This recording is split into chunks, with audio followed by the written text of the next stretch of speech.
we need, as a country, and now we Luxembourg, we need to focus on competitiveness, which is not to compete with France or Germany, but to compete on behalf of our own interest, Luxembourg, also for the benefit of our neighboring countries and a bit for Europe, to compete out there.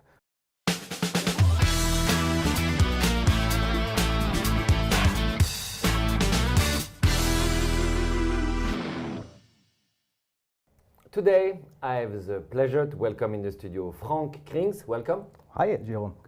Thanks for having me here. It's a pleasure. So, Frank is an independent director and a senior advisor for a large variety of private equity, venture capital-backed tech companies, among other responsibilities.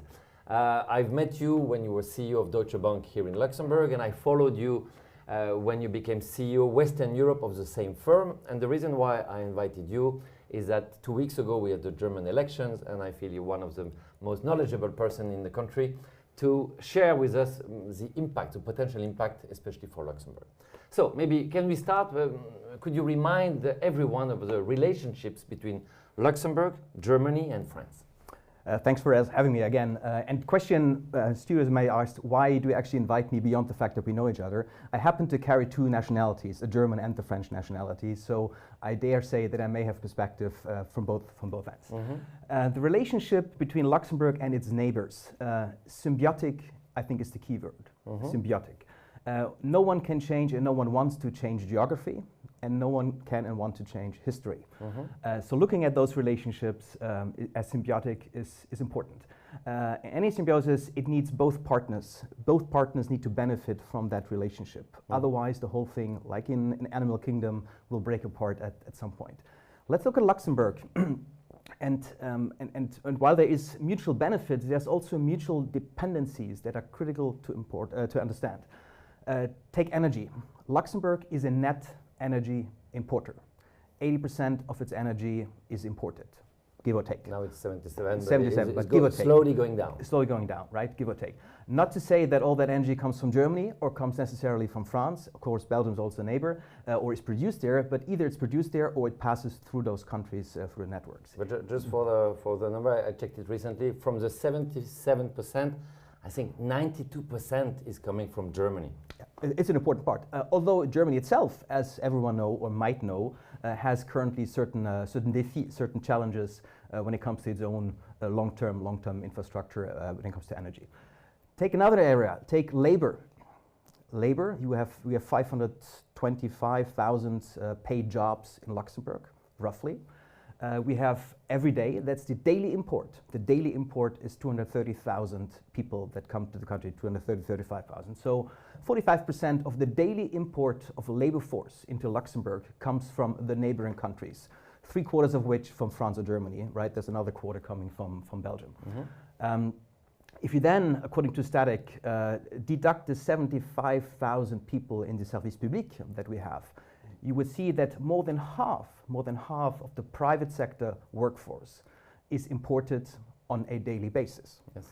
If we then move away from the daily import to the structural import, then you come to the population mix of the country itself. And here again, Luxembourg having been such a welcoming country over many decades, which is a good strategy, and a strategy it should certainly maintain. Then you look how much of the active workforce, labor force, is structurally imported. So on parle des frontaliers, sorry, we speak about the daily commuters, that's the daily import. In addition to that, if you look at the population mix, there has been over the many years a very important structural import of labor force into the country.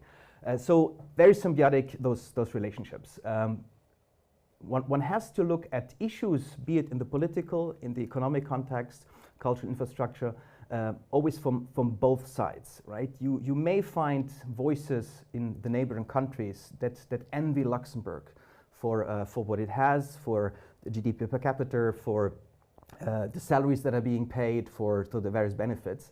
So that's the one perspective. Conversely, those countries and the neighboring regions in those countries, Rheinland-Pfalz, Saarland, or the Grand Est in France, conversely, they also benefit tremendously from the fact that there are highly paid jobs here in Luxembourg.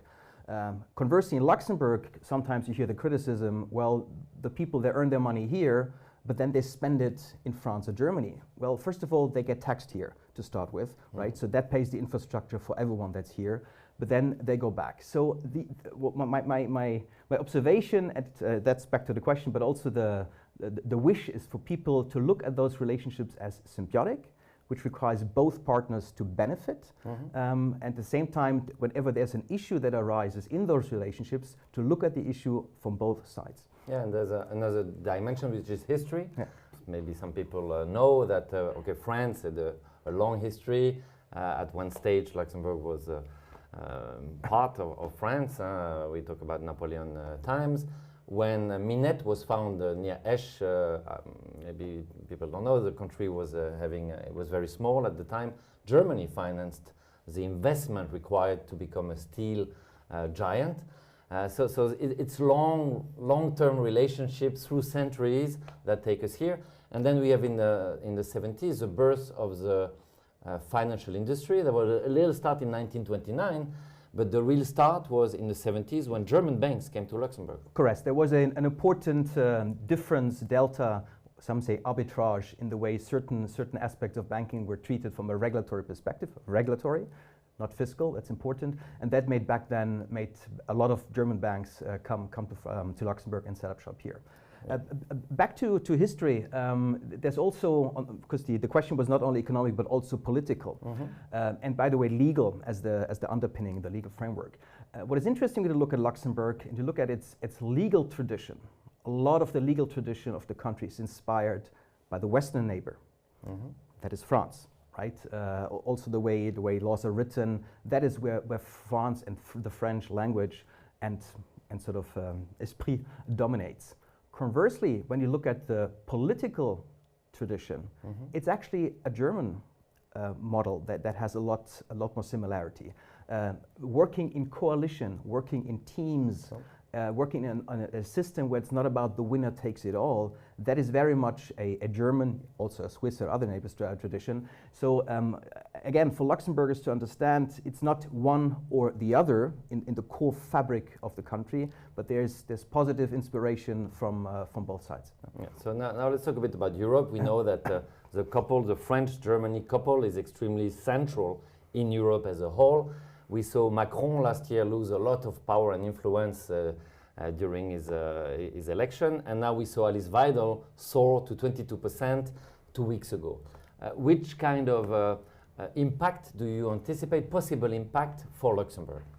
So first of all, elections in Germany, that's only 2 weeks ago, and coalition talks, or Sondierung as they call it first, and then there's official, they're still ongoing. So it's not for me or anyone to assume prematurely what will come out. But there's a fair assumption that the Christian Democrats and the Social Democrats will and may get their act together and form a new government.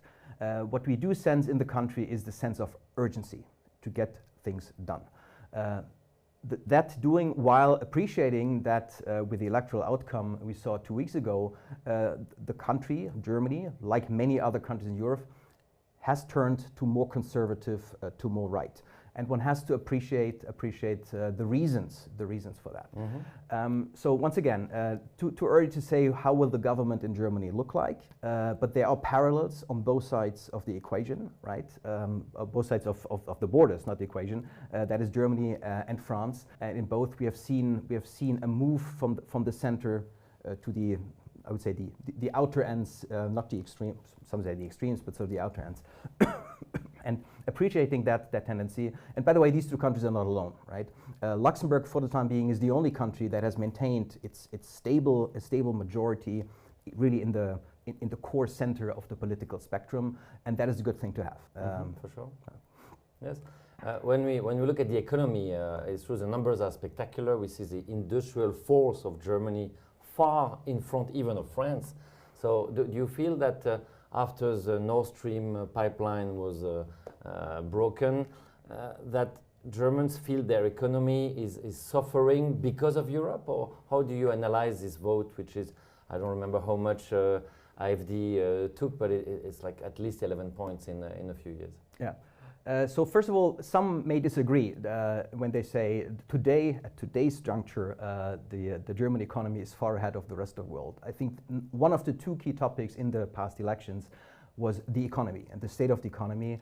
and it's more fragile than people may see from the outside.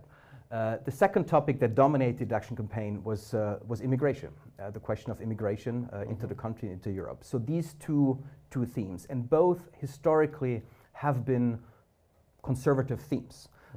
On the economic side, of course, the war in Ukraine and a year and a half later, sort of recent developments on the transatlantic partnership and relationship, they're really the key drivers. I mean, the developments of the past, starting with the war in Ukraine, which Zelensky may say started already 10 years ago, others say it started only a couple of years ago, but in any case, it was a wake-up call, it is a wake-up call, and I think the positioning of the US administration vis-a-vis Europe and vis-a-vis the other geopolitical partners is a wake-up call for Europe. So let's wait what the outcome of the coalition talks in Germany will be. I'm confident that the parties will get their act together. We do feel a very, very strong sense of urgency for Germany, again, to become a credible and dependable partner in the European orchestra of states and nations. Let's not forget, I mean, a Germany, a Luxembourg, a France, some other Benelux partners, Italy, all founding members of the European Union, the EU. And that is a long tradition, and people are always reminded of the importance of that. So if we go back to the impact for the Luxembourgish economy, we know that there are dependencies. For example, the automotive sector in Luxembourg is very strong, and of course it's serving a lot of players in Germany. Do you see any threat of some kind of a make Germany great again agenda where, for example, maybe a German politician would be interested to attract back some financial institution and say, hey, come on, go back home, we'll make peace, and then everything is more transparent. What do you think? I think my answer would be no, absolutely not. Okay. Germany remains different than Luxembourg in its fabric, but an absolutely export-oriented open economy, and that will stay so. The challenges in Germany around energy, the cost of energy, the price of energy, there is the question of immigration that keeps people busy, mentally busy. And I think for Europe as a whole, the question of defense is a core question that needs to be addressed. The ability of the continent to become gradually more autonomous when it comes to defending its own security interests. And I think that is an area, no matter what the exact outcome of the coalition talks in Germany would be, and no matter how exactly France is going to develop politically, the question of security and defense will, for not only the years, my personal view, for decades to come, will be an important topic. And Luxembourg needs to find its proper positioning in there. Luxembourg is not there to compete with Germany or France on those fronts, no, but to help do things, basically collaborate, again, symbiotically collaborate with its neighbors to help achieve things that maybe the one neighbor or the other alone or for geopolitical reasons cannot achieve themselves. That could be in the field of digital, that could be in the field in the context of neutrality that Luxembourg brings to the table. That could also be in the context of bringing to bear and contributing its AAA rating to a European agenda where this entire defense and security construct ought to be financed, right? Luxembourg will not be a country of the mightiest army, but it has very, very critical assets to contribute. Stability, neutrality, financial prowess and solidity, and again, contributing them to a European agenda is important. Yeah, and of course, Luxembourg is a perfect bridge. There is the linguistic aspect that a lot of French people do not speak German, and vice versa. We remember the Mitterrand Kohl picture, which of course could become again a priority. Just a quick idea. I have a house in Germany, so I came this morning through the border, and I could see that for now a few months there are custom controls, which of course sounds so counterintuitive, but this is where we are already. So just maybe to conclude, you talked about the sense of urgency in Germany. Well, we start to feel a sense of urgency also in Luxembourg. So you are very well connected with all the Chamber of Commerce, the ministers. What would you recommend that they should do fast to make sure that the positioning of Luxembourg is perfect in those difficult times? Well, first of all, it's not for me to give advice. I do give advice professionally, but not advice to politicians. And while I do carry a French citizenship and I do carry a German citizenship, I, for the time being, do not yet hold Luxembourg citizenship, so I'll stay measured in my remarks. I think the one thing, though, I would recommend is to be more pointiert, more focused in communication to the wider population, really explaining the situation as it is. To explaining and making people understand what are the dependencies Luxembourg as an entity, as a business model, what are the real dependencies, and we need to reach a point where people don't take the status quo as granted, and that is from time to time, and I'm being measured in my remarks, from time to time an observation, right? We need, as a country, and now we Luxembourg, we need to focus on competitiveness, which is not to compete with France or Germany, but to compete on behalf of our own interests, Luxembourg, also for the benefit of our neighboring countries and a bit for Europe, to compete out there. It's not to compete with them, but it's to compete for them and in collaboration with them.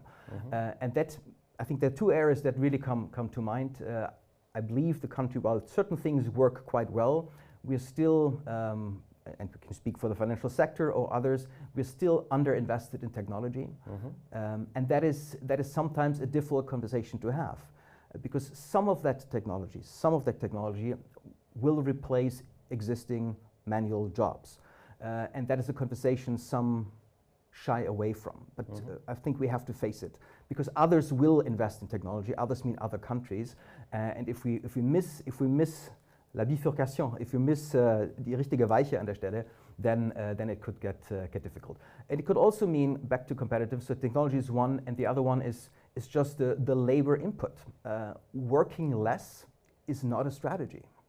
I think life and the world out there will get tougher. I remain always an optimist, right? But for generations to come, I think we've all benefited from, some call it the peace dividend, some call it, I don't know, the golden 30, 40 years, post fall of the wall, post opening up of the Chinese economy to the world markets, right? But life will get tougher again, and we need to collectively work harder, embrace technology. You may have seen I've spent a lot of my time currently not in the regulated space, but in the unregulated space, but on the bridge between digital and banking. Finance is very digital, and the tech companies that support it. So advice: clear communication, a bit more challenging the inconvenient truth, conveying it regularly, not to be doomsayer, but really to call things as they are. Technology, really mobilize investment in that area, and collectively we need to work hard. Perfect. And I think the ministers know, they talk a lot about digitization and competitiveness. So the challenge today is more about decisive action. How do you get everybody on board and make sure that the plan is clear and the plan is executed? That's exactly what you were doing when you were CEO of big banks. Well, Mr. Krings, thank you very much. Jérôme, thanks for having me.